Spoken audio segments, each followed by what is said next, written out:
2. Hi, everyone, and welcome to Unique Genius in 33. It is another Wednesday, and we have another fabulous guest here with us. In fact, I'm super excited because she is someone who is not only a part of our Strong Communities group, she is also a co-facilitator with me, someone I know from the strengths world, and a dear friend on top of it. And so I am grateful to have Miss Ronda Rosborough in Chicago with us today to talk to us all about her learner. Thank you, Rhonda. Welcome. I'm so glad you're here. Thanks, Joe. I am so excited to be here today to share my learner talent with everyone. Well, and this will be fun because now you're on the other side of it, because you've actually stood in for me before to do these interviews and been the host. So now you get to be on the other side answering the questions. So this will be a lot of fun, I think. It will be. I'm looking forward to it. Yeah, it's going to be great. So please, for those who don't have the pleasure of knowing you, can you please introduce yourself, share your top 5 with us, and a little bit about who you are and what you do? Okay. As Joe said, I live in the Chicago area. My top 5 talent themes are learner, achiever, relator, input, and empathy. I am a corporate trainer, facilitator, and certified strengths coach. I really enjoy building stronger communities through working with organizations and educational systems. And really that's through talent development. And I love what we're talking about today through a talent development, because I can see how it really drives engagement, productivity, and performance. So it's just a great area to work with. Excellent. Thank you. All right. So as we start off every show, we will talk about what is learner according to Gallup. And for Gallup, people exceptionally talented in the learner theme have a great desire to learn and want to continuously improve. The process of learning rather than the outcome is what excites them.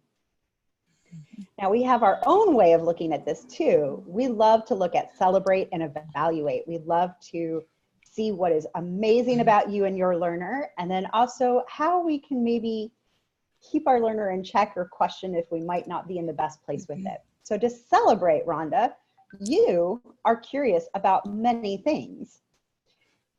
You offer great perspective on a variety of subjects. You appreciate different ways of learning, and mistakes are just another way to learn. Do those sound about right to you? They do. They all resonate. That to me, I approach life and people from a learner perspective, that it is all about learning about them through that curious inquiry. And what is it I don't know, and how do they open my perspective in different ways that make me look at things differently? So that really resonates. Yeah. Mistakes, no one likes making a mistake. But before I learned my talent things, I would catch myself saying, well, you know, this is a catastrophe, but this is what I learned from it. So moving forward, I know that this will happen. So I've always kind of looked at it from that positive learning going forward. But I do look at it that I hate making mistakes, but it is a learning process for the future. Right.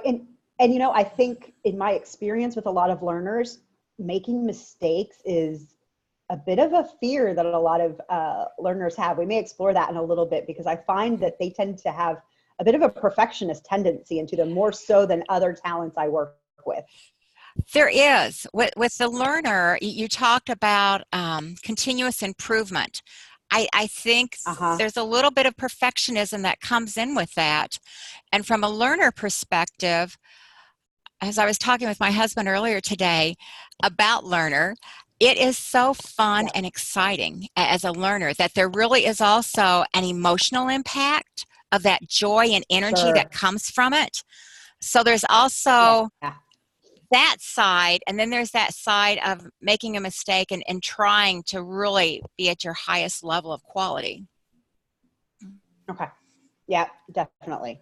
All right. So if we flip the coin and we want to keep ourselves in check, or see if we might be getting derailed a little bit with our learner, is this just a curiosity, or does it serve a purpose? Am I a know-it-all or coming off as one? Am I applying what I learn? Am I sharing or using my knowledge appropriately? Those all really resonate. The know-it-all, not so much, because my learner perspective is, oh, I've got so much to learn, that there's always more to learn. But the one about, is it relevant? That because curiosity can take over in a process that I call it the trivia sidetrack. That is this relevant to what I need to be sharing or what I'm actually trying to learn? So I do have to focus on that. And I think the other one you mentioned, the sharing aspect, is one that I may be guilty of at times, is that I don't always share what I know because I'm waiting to see the different inputs coming in, and I'm evaluating what value do I bring by adding this. Is it really adding value to this conversation, or is it truly relevant? So it's kind of a combination of the two. But sometimes I've caught myself holding back a little more than what I should. Right. I can appreciate that. So, what do you love about your learner? How does it bring you joy? It brings me such excitement and joy. They talk about the process of learning, and I don't even think about it that way. My learning is really focused on people and relationships and connections. That is what absolutely drives me, what I just love to learn about. And I can easily get sidetracked on a side vein. It's in that area. I love that feeling of as I learn more, I love that feeling of competency, so that at a level of competency, I can also apply that knowledge later. So I love that. It also gives me, it's my adventuresome spirit, which it allows me to tackle new things with excitement and energy and to try it out that other people may not be willing to do. For example, I like change. And change doesn't always come easily, but change easily comes to me, so I can adapt to it. Yeah, it is. It's a new experience. It's an experience. It's something else to learn, right? It is. So I can adapt easily to it, and I really like helping other people adapt to that change. That in my work roles, I can see how that has really helped me, having that adaptability in that area. Let me think. Yeah. One of the things I love about you is the curiosity aspect, because in the time I've spent with you, you have such a positive way of asking questions that just come so naturally that I really admire and envy, but I really see it when we've had conversations about my parenting and wanting to know something I could do with Oliver, or when things aren't going well in something, you always ask a question that is truly out of the basis of like a positive curiosity. Well, what if you ask this, or what do you think could be happening, or how does that, and you're always like, oh my God, you do that so easily, right? And that just doesn't come as easily for me, but I appreciate that about you so much, because it brings such a wealth of perspective to me, right? And a way to do things that isn't as, straightforward as I tend to be. And I right? It helps soften my edge. And that's part of connecting with people, is that I have to be careful I don't ask too many questions, but it's all about learning their different perspectives. Yeah. And I see that as when I make connections with adults and also with children, that it was an aha moment with my grandchildren last year, that I approach everything with them from that learner perspective. What do you see? Yeah. What do you want to do with this? How does this fit together? And that made me appreciate learner that much more. Yeah, because I think you can really put yourself at the level of the person you're talking to, right? I mean, even with kids and stuff, because you have that curious nature, which I just think is such a beautiful gift. So, yeah, this is why I knew you'd be perfect for this today, because it's one of the talents I really admire. If I had talent envy from you, it would definitely be your learner, I think, in the way that it shows up for you.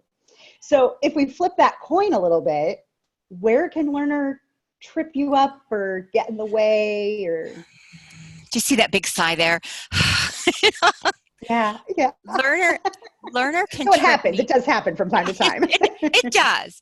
Learner can trip me up. Is that because I do view everything from a learner perspective. If something comes up, a topic, or I'm wanting to accomplish something, the first thing I think about is, what do I know about this? and then what might I need to learn. And at times, learner, I can go 5 levels deep because I love that process. I love that competency and really getting to a deep knowledge of it. In retrospect, I can look and go, you went 5 levels deep. 2 would have been way deep. And so I have to really manage what I'm looking for and also what I'm bringing from a time perspective Right. and that depth of knowledge for how I want to use it. I call it trivia sidetracks. When I am trying to learn something can pop up and go, oh, that's really interesting and it relates to this. And I can go off and I have to bring myself back and say, is this really relevant? You know, what are you trying to learn today? Let's stay a little more focused here. Right, right. Well, and you told me you have a great sort of management system for this now, I right? do. I set a timer, because I love that. I can get lost in it.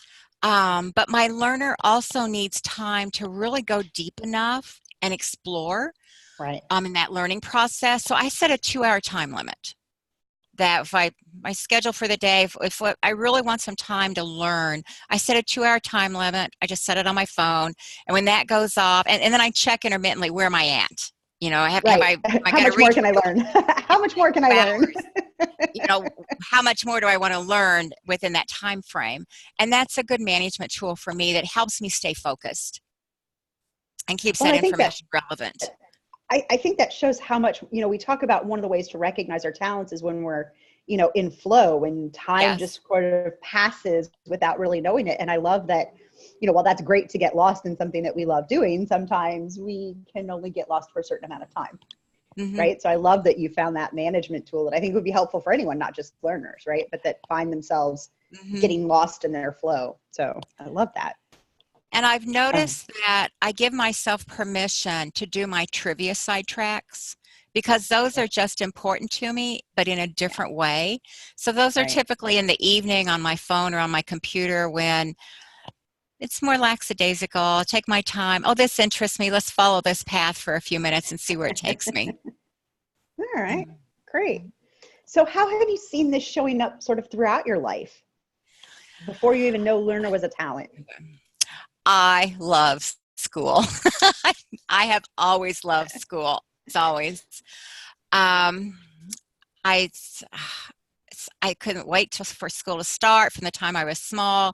I have 3 degrees. You know, the joke in the family used to be, how many more are you going to get? It's like, well, grandchildren happen. So now I want that time with them instead of spending it studying.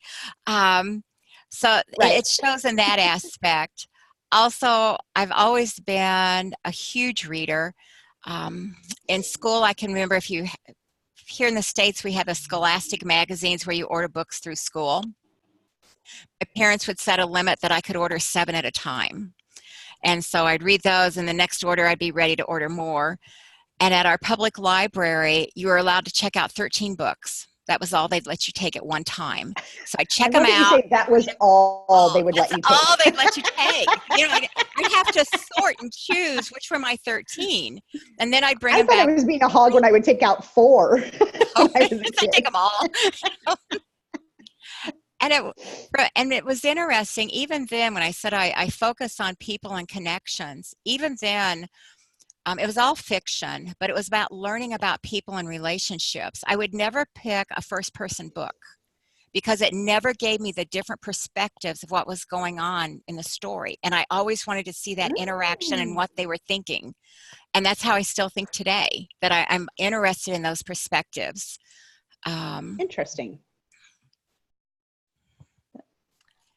I may have to sidetrack a thought with you on that one over a certain book that you may enjoy. But okay, I love that. So learner has really just been a part of your life for as long as you can remember, right? You know, it was almost one that I enjoyed learning so much that I can remember at one time being called a teacher's pet. And how you don't want to be called the teacher's pet, but yet I loved it. So even though I knew the answer, I never raised my hand. But it was the satisfaction of just learning the information. So is that what drew you to teaching? You know, From the time I was small, I always wanted to be a Oh, teacher. I actually practiced role play that I was a teacher. I would create assignments for my class. I would teach the assignments, and then I would also be the student and do the assignments. You know, so it was total role playing. so yeah, guessing there's And probably something I there. loved That's it. fantastic. So I didn't pursue it. You know, I went into a business career, and then I started teaching business classes and accounting part-time. And as I did Right. that, I realized how much I really did enjoy teaching. And then I did go back for a teaching degree. And then that morphed into, you know, academic advising at the university level and teaching. So that I really do enjoy that. Where I Mm-hmm. truly wanted to be was a K through 3 teacher. Oh, I can see And that. the primary reason is because I love learning so much. I wanted to help inspire small children to start the learning process through the educational system. Um, so I have my Mm. grandchildren to practice with now. Yeah, and I think that's fantastic because, and again, I think, you know, when I've seen you with my son is 5 years old. For those of you who don't know, he was 4 when we saw you last time. But you have such an amazing curiosity that I can see where that joy would come at Hmm. seeing things new through their eyes and how they It, see it, and you learning those different it perspectives, right? is. It is. Right. So part of my family's in Switzerland, and so they come home. The children come home once a year. So I have all 5 grandchildren, 2 years to 7 years together for what we call Nana's Camp. And I plan activities. We have field Oh, trips, and we do projects. And I noticed during that time frame, the learning for me, but learning from them is such a great experience. It's one of the best years of my life, or one of the best weeks of my life that I get to spend with all 5 of them at Nana's Camp. I love Nana's Camp, and you are obviously creating just some amazing memories for those kids as well that are just gonna, I think, live with them forever. For me, I it's just love that. I just learned so much about them, and just asking a question: how do you view this? What is this? And then hearing their explanations. If you get a little jaded in life, talk to a child, and they'll bring freshness back. And you see that newness of a different perspective. I love that. And I'm also taking notes because, you know, I have a 5-year-old. So again, these are things that always help me, you know, have a better relationship with my child. I love learning from you. So learners, as we know, all talents can create misunderstandings sometimes with other people who don't Mm-hmm. really understand those needs that we have or those motivations that we have. And what would you want other people to know who don't fully grasp what learner means to maybe I remedy that? think um, two aspects. One, from just a learning perspective, that it's just this innate desire to continue to learn. Is that I know my family and close friends I couldn't articulate it to them until I took the Clifton Strengths Assessment. Then it's like, oh, this makes such perfect sense now. For them, that there is just such fun, joy, and energy from learning things. And now that they know this about me, they can see it, the energy it brings to me. Especially from a work perspective, working in a team project sometimes, I've looked at that we'll have a team project, we're working on it, we think we're at a pretty good spot. As a learner, I will tend to bring up questions about where might we also go with this? What other perspectives might we not be looking at? What else could we incorporate? And it's important for them to know that it's not that the project's not good enough, but what else might we consider to make this an even better project to meet the needs of our constituents? So I think that's a major one. Um, One of the things when I would always look at a job interview or when I was working with someone, I'd always ask the question, are there opportunities for professional growth? And when they would say, none, no, you stay in this and there's nothing to do. On the inside, on the outside, you go, okay, yeah. And on the inside, it's like I'm Okay. shriveling up and dying, going, okay, Yeah, this is not, that's a big negative here for as far as a fit for sure. me. Um, Also, for me personally, I guess in the work environment, if you have a learner, they're always looking for that growth, professional growth, so that when you can provide those opportunities, it really does help engagement. Also, I personally look for a dynamic environment where there's some shifting priorities, so that there's a newness there. It keeps it dynamic, the energy high. The same old, same old, same old, day in, day out is a killer for me. That it's just does not bring me any energy, that I need some type of that new learning or variety in there. So knowing that, especially if my manager understands that, it makes a big difference in what, additional roles to take on or what roles to delegate. So those are ones I think. Well, and the think other of one, learners as being a great. Go ahead. Oh. No, I was just sorry. There was a little bit of a delay. I was just going to say, and I would always think, I don't know. I tend to think of learners who are probably really capable of doing the research, right? When you think of good roles, that desire to learn, the desire to find information. Maybe not all of them, but I think that desire to learn, it's probably one of the better talents to tap into for researching on projects or things that are going to be needed. For me, and it depends upon theme dynamics a little bit, for me, learning is, I like something where it's, quick, you need to learn it fast. I like that too.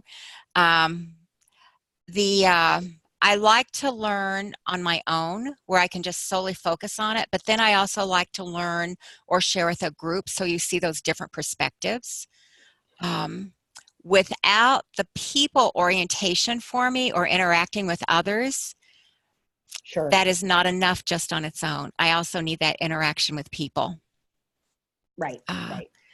But typically I was the one that, you're right, would do the research, that I would find that, this is what's happening in other universities, or, this is what some other businesses are handling it in this way. These are some different options we might want to explore. And that came easily to me. Yeah. Right.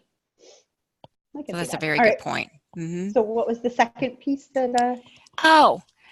Failure. When I get really triggered or just kind of frustrated is when I don't know the information and or when I don't know how to get the information. That learning process is learning how to get the information I'm needing and what to learn. That's right. I need access to information. So that makes it challenging in a work environment if you're held to very narrow opportunities or an amount of information. I've had times in a position where you're asked to do something and you're giving just a minimal amount of information to do it, and you accomplish the task you've been asked to do, and later you find out, well, this is the other pieces. Had I known that, this project would have been, could have been substantially improved with those additional pieces of information. Sure. Right. So final question around here. Okay. A fictional or famous person, a fictional character or famous person that you feel represents learner the way you understand it. I had to think about this one for a while. And the person I came up with is someone I really admire, and that's Brene Brown. She's a researcher through University of Houston and New York Times bestseller. And what I really like about her from reading her books is that as a researcher, she started out doing qualitative research based upon connections between people. And so typically when you research, you have a theory or a theory that you're trying to prove or disprove. Her research ended up being that she talked to people, and based upon their experiences, she created the theory. And so it was through, and it took her down a winding path. It didn't necessarily take her where she thought it was going to take her, but it was all through listening to different people, their stories provided the data.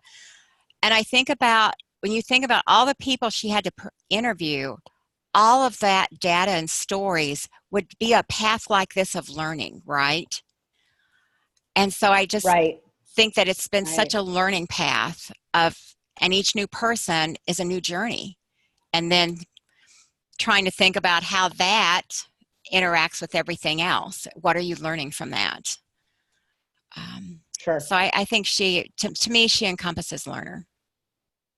Well, I can appreciate that perspective of her too, because, like you said, and she really started talking about how, when she talked about not wanting to be a storyteller, right? When she Uh-huh. talks about in her first TED Talk of not wanting to be a storyteller. And she's like, well, but I am, right? Stories are the data, and that's how she goes. So Mm-hmm. I do love that. And I think the fact that she kind of reverses it, she's never out trying to prove a specific theory. The theory sort of appears based on Right. what she learns. Mm-hmm. So I think Right. it's fascinating. Mm-hmm. Yeah. Yeah. I love what she does with that. Um, it was so weird when we were just talking on the phone, because I was thinking of the of the downside a little bit, and this might even be more of a downside of an input. I have to determine in my head, but one of the people that came to my mind is Cliff Clavin from Cheers, who Oh. full of trivia, Uh-huh. like always had something to say about everything. Mm-hmm. Right. And I'm not saying he was the best representative of learner, but when we think of Right. that sort of know-it-all place, he was Uh-huh. sort of what popped into my mind when we were talking about that. So, Oh, that's funny. and and I have someone in my life like that too, that I've Yeah. always So, gone, uh-huh, uh-huh. Mm-hmm. got a lot of knowledge. Well, and I always question too. I know someone, and I'm always trying to input and learner can kind of run parallel. That I always Yeah. question the trivia person. Are we more input than learner? That I always Right. think of it that way. So I don't know, and I'm not a So it might trivia be. person, so I don't Right. know. Mm-hmm. Right. No, it just kind of came to me. So just a totally different side of learner that is definitely Mm-hmm. not what I would associate with you at all. Because I think curiosity is really Yeah. your learner, is the curiosity, Yeah. It is what I is. always see. So last question that I didn't ask you ahead of time, but I know you've been in strengths for a while. And so what do you love about strengths? What do you wish other people would know or would find beneficial about knowing their strengths? I think, well, strengths changed my life as far as that I can look at 2011 as a milestone in my life when things really changed. And for me, it went from a place of always aiming toward perfection and trying to do the best at everything that came across my desk for me to do, to understanding what true value I bring through my talent themes, with learner being number one, and recognizing the inherent value that I contribute really made a difference. Mm-hmm. And Mm-hmm. especially a difference because I'm like, I'm ordinary, I like to learn, or I like change. I get along well with people, but there's not really anything exceptional about it. And this really turned that around about, yes, there is something exceptional about this because this is what I do extremely well. And it gave me the language to really articulate that and communicate that not only with my family, but also my team and my managers. And that made a huge difference. So that was life-changing for me, and also the way I viewed myself and the way I looked at new opportunities. I look at Right. them entirely different now than what I did Right. prior to 2011. So what I find when in working with people is a lot of that, it resonates with me, a lot of that same attitude. Well, doesn't everyone have this? Everyone does this well. And I'm like, absolutely not. You are so unique. I'm so Mm-hmm. envious of some of these talents and what you bring. And seeing that all come across their face and a recognition and ability to articulate what they can really bring also changes their Yeah. lives. And it just, Yeah. the value is there, and then being able to take those talent themes and productively apply them and intentionally use them to be successful just skyrockets those careers. Right. So and the other part which really drives me is the connections and relationships between people, whether that's family or within a work environment. When you can understand each other and go, oh, okay, that's your achiever at work, or this is that. I get it. It takes personalities off the table and makes it factual Yeah. information. where it's easier to understand. And it's like, okay, so now what do you need for this? And I think that's a game changer, Right. especially in the business world. Yeah, absolutely. And I love that you've mentioned one thing that no one else has mentioned so far. It's about having like a new perspective. You look at opportunities Mm-hmm. through a new lens. It's one, whether that be from a coach or a business potential, I look at, is this the right fit for my talents? Also, I look in working with others. How do we have complementary talents that when we work together, we're even more of a powerhouse? Because that's what I like when you Right. and I work together. Yeah. That I think, and I can look back at promotions I took throughout my career, and I took them because I thought it was the right thing to do, right? Right. They were not. In retrospect, they were not necessarily the right fit. I wasn't necessarily Right. happy in them. I stayed, but it did not give me that energy. And now I can recognize what is it I need and Right. look at opportunities and say, this is not the right fit for Right. me. I might know someone it's the right fit for, but it's not the right fit for me. Or Sure. this is a Sure. wonderful opportunity that throw my hat in the ring for this. Right. No, perfect. Yeah. This has been fantastic. Thank you so much. We are winding down right now. I want to let everyone know that we are now available on iTunes for our 1-minute briefing, our 1-minute podcast. So you can search Strong Communities on iTunes. We're actually on week 17 of our deep dive into each of the strengths. Wow. So you can start learning even more. We spend a whole week on each strength looking at different characteristics. And we're halfway through. This week is actually deliberative. So you'll get to learn a lot about that. And we will be back here next week with another talent and another fabulous person from our community. So thank you, Rhonda, for your time. I greatly appreciate it. And I hope you have a wonderful day. And thank you to everybody out there in the Strong Communities Thanks, world. Joe. Bye-bye. Bye.